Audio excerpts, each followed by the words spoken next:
friends, this is a short lecture on deliberative democracy. So, basically, I will try to be as short as possible just to discuss with you what is actually deliberative democracy and what are the characteristics of deliberative democracy. So, last time when we discussed about the course content, I have told you that deliberative democracy is also a sort of discursive, it is also called a discursive democracy. So basically what does it mean? It means that deliberative democracy is a democracy which is arrived through the process of deliberation, a deliberation which does not stop. So when we talk of deliberative democracy, it means that there are elements of both, the consensus decision making as well as the element of majority rule. Therefore, the deliberative democracy is also should have also another element of authenticity, which means authentic deliberation.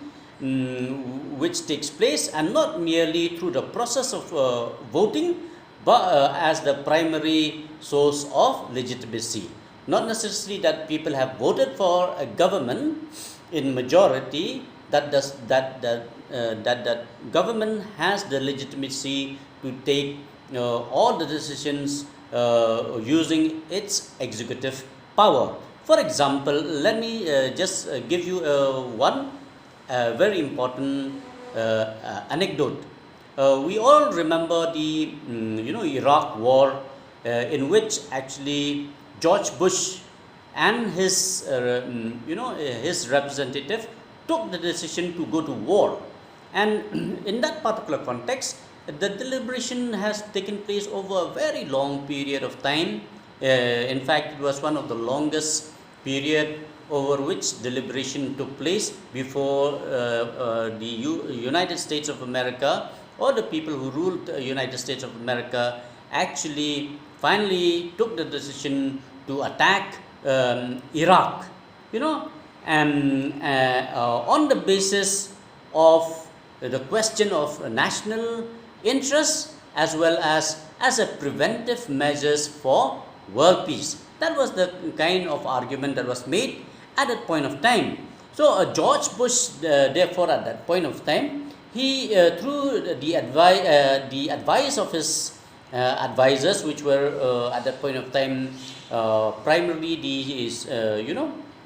the secret services or the secret intelligence, thought that going to war with Iraq, preventing Saddam Hussein, would be preventive in the long run from the the autocratic as well as the dictatorship rule of Saddam Hussein, which may penetrate in various parts of the world. That was the kind of deliberation that took place at that point of time, and probably going to war was not what the deliberative Democrats had hoped for in the process of what came out of the decision to attack Iraq at that point of time. So both advocates and foes, or both advocates and those who are against it, acted as if they recognize an obligation to justify their views to their fellow citizens.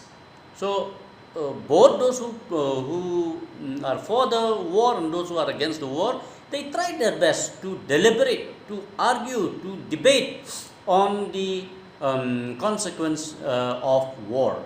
We know very well that going to war is one of the most consequential, it has the most consequential impact, not only on that particular country, but also in the world at large. So therefore, what I'm trying to tell you is that deliberative democracy, therefore, affirm the need to justify the decision made by the citizens and their representative. which means that in deliberative democracy, or in the characteristics of the deliberative democracy, what is important is to justify the decisions made by the citizens and their representative, which means that once the decision has been taken, it is for the citizens to argue for it or to continue arguing against it, and for the proponents to continue to defend their decisions. Now, to keep things short, let us discuss about the various characteristics of deliberative democracy. The first important characteristics of deliberative democracy is reason giving requirement. Reasons giving requirement, which means that for any decision that has been taken, it is important for the decision makers to give reasons as to why that decision has been taken. Now, as I gave you an example of the Iraq war, the proponents or those who have taken decision had to justify why they needed to go for war. As I told you, either it is because of national interest or because of world peace. The United States had engaged in war on these two important grounds, that is to protect their national interests, to protect the integration of their identity, as well as to as George Bush argued, that this is a preventive measures to avoid large scale impact of the rule of Saddam Hussein. So therefore, first important characteristics, as I said, is reason giving, and therefore it must be accepted by free and equal persons. It has to be accepted by free and equal individuals in the state. So the second important characteristics of deliberative democracy is that the reasons given in the process should be accessible to all citizens to whom they are addressed. This is the second characteristic. Just because you have given the reasons, it doesn't mean that you'll give the reason in your reasons in ways that people cannot have access, or in ways that people cannot actually comprehend. So therefore, what is important is deliberation must take place in a public and not merely in the privacy of one's mind. For example, as Rousseau describes democracy, he tries to argue that not only that people go to, he tries to say that people imagine, people, they have their own ability to think, and so based on their ability to think, they go and vote. No, in deliberative democracy, not that people go to vote based on individual reflection of what is right and what is right for them and for the society as a whole, but this deliberation, the process of deliberation, the process of giving reason should be understood by the people.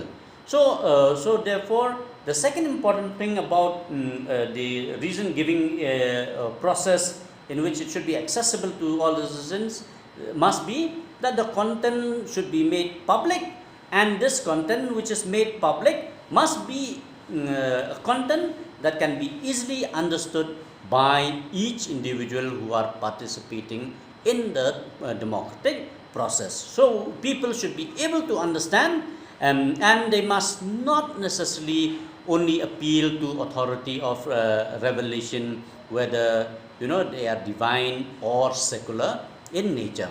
Or rather to say, let me give you an example. When George Bush decided to go to war, he argued that either you are with us or against us. And he kept on saying that God was on his side.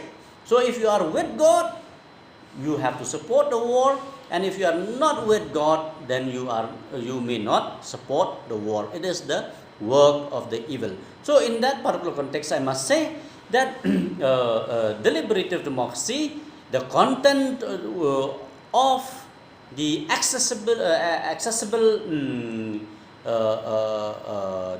deliberation must be understood by all, not necessarily not necessarily only appealing to the heavenly ally, because in this particular context, because George Bush has said that God was on his side, we are not very sure whether God was surely on his side, willingly participating in the war, or he is just using the name of God in order to appeal to the inner self of the individual, and therefore which may be understood by those who by one group and may not be understood by the others. So, but you see, there are problems with modern democracy.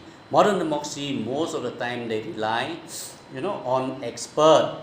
Like George Bush relied on secret intelligence, on experts trying to push the idea that either you act now or it will be too late. So, in many aspects as well, in especially with policy matters, with policy decision making matters, most of the time people rely on experts. So therefore, most of the times expert, they influence the executive, and in the process, the content that is shared with the public may not be necessarily comprehensible in nature. So therefore, this leads us to the third important characteristics of the deliberative democracy, and that is its process should aim at producing a decision that is binding for some period of time. It should be binding for some period of time. So, so therefore,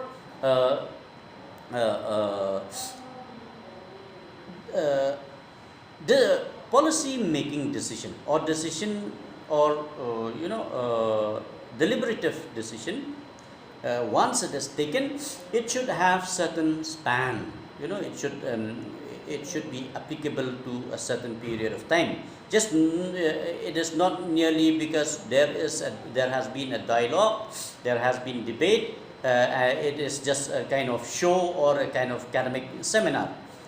No. So therefore, in the process of deliberative building deliberative democratic process, arguments are not to be made for argument's sake, and therefore those who argue for and against, they do not argue even for truth's own sake, although deliberative although the truthfulness of their arguments is the deliberative virtue, because it is a necessary aim, it has a necessary aim of justifying their decision. So basically, no argument for argument's sake, and as I said, it is a process that aims at producing decision that is binding for some time on everybody.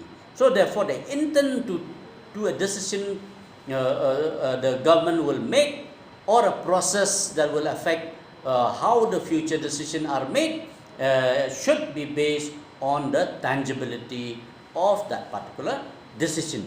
However, having said that, once the decision is taken, it is said that deliberation ends. Yes, maybe deliberation might end, but deliberation about other things which are seemingly similar must continue.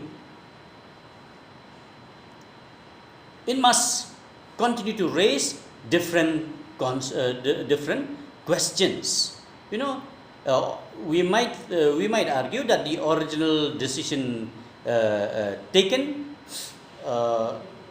may not be unturned. It may not be able. It may not be possible for us to undo the original decision, like in the case of the, as I said, the Iraq war. War had already taken up, has already taken place. You cannot go back. The damage has already been done. The consequences we have felt till today. But as I said, in deliberative democracy, once the decision are taken, deliberations may on that particular aspect may be curtailed. Even if you say the decision was bad, we cannot turn back. But as I said, deliberation about seemingly similar but significantly different question will continue. For example, as I said, the question of what if the original decision taken was justified or not. So therefore, in deliberative democracy, the process of challenging to influence future decision must continue. That challenge to the original decision will continue in the sense that in the future no such war would take place again. So how does that happen? It happened because, for example, in the US war on Iraq, another important challenge was posed to the original decision through the process of engaging the United Nations, or getting the United Nations involved in the process of weighing whether that Iraq war was justifiable or not. So therefore, the continuation of debate illustrate the fourth characteristic of deliberative democracy, that is, its process is dynamic. Its process is dynamic. So the possibility of continuing debate, continuing dialogue will remain. Citizens can keep on criticizing previous decision, and therefore these decisions are open to challenge at some point in the future. So in the future, a decision cannot be decision taken may not be repetitive in nature, may not be identical in nature. So therefore, this characteristic of democratic deliberative democracy, we can say it has been neglected even by the proponents of deliberative democracy. What happens after, as much as what happened before, may not necessarily stay as it is. But as I said, when we talk of deliberative democracy give us the chance to continue discussing, debating, and challenging the previous decision. So this is important, you see, for two important reasons. One is that in politics, as much as in practical life, decision taking process and human understanding upon which they are depending are not always imperfect. You see, they are always imperfect. What may be perfect at one point of time may not be perfect today. Decision taken at one point of time may not necessarily be the right decision that we must take today. So therefore, as I said, democratic or deliberative democracy is also dynamic in nature. It is also a dynamic process. And the second important reasons why we must keep on challenging democracy is that in politics, most decisions are not consensual in nature. They are not taken in a consensuous manner. Especially, as I said, in the modern democratic institution, what happens is we depend so much on the experts, and therefore the experts' decision or the experts' advice to the executive is always considered as something which is better than what the public can actually comprehend.